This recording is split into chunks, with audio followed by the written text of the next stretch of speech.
Well, I haven't made a post on my channel in quite some time, not only for, everything going on, Christmas and being having a busy life, and also, you know, for my mental health, to be honest with you, and to literally cool down after everything that happens so I can actually talk about this factually.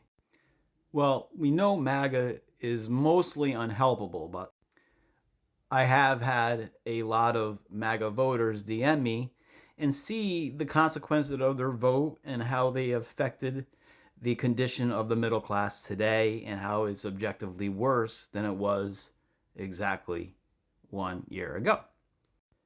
But at the same time, they will then follow it up with, what do you expect me to do? I'm one person. What could I possibly do? Honestly, based on your vote and what you did to this country, you should be doing more than us. So there is some things you can do. We, the people, hold the power. We hold the power. Every single political movement in history only happened because of the people, not because of the government. The civil rights era was not because of the government. It was the pressure from the people. They all say, we have lives. What do you expect us to do? We just voted for him. Well, you know what? Those are lives he said he was going to make better, and he's making objectively worse.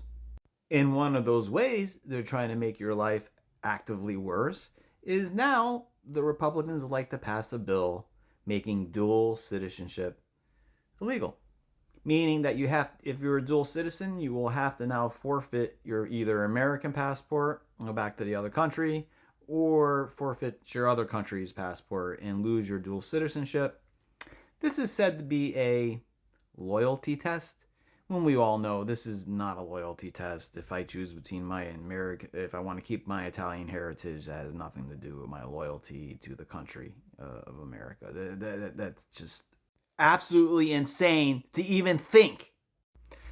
So, not only the many people that I personally know that are either have dual citizenship, date someone with dual citizenship, have a child with someone with dual citizenship, even married with someone with dual citizenship, going down to even my oldest and most important friends in life, some of which stayed silent no matter what this guy does. Even the Epstein files, when you show them, they will stay silent because in their minds, what could they do?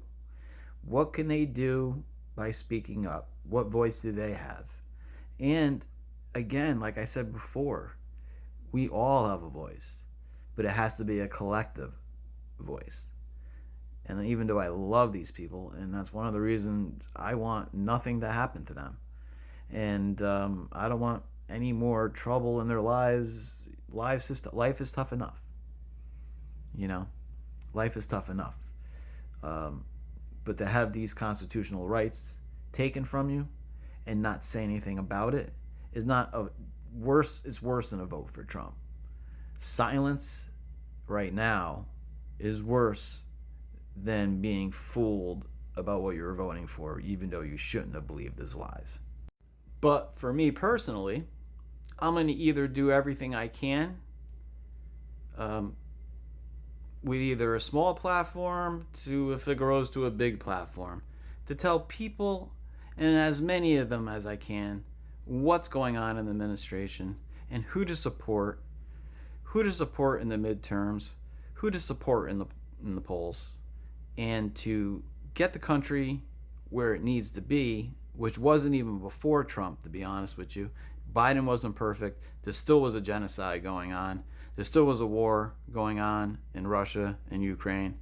But now we're going to maybe see 4 or 5 more wars, and how this doesn't scare my friend living close to Cuba. What if they preemptively strike? I mean, there's so many things now that are opened up. And you know what? I want to make our country objectively better in the eyes of the world, in our children's lives, in the lives of the people that live here now. All of them.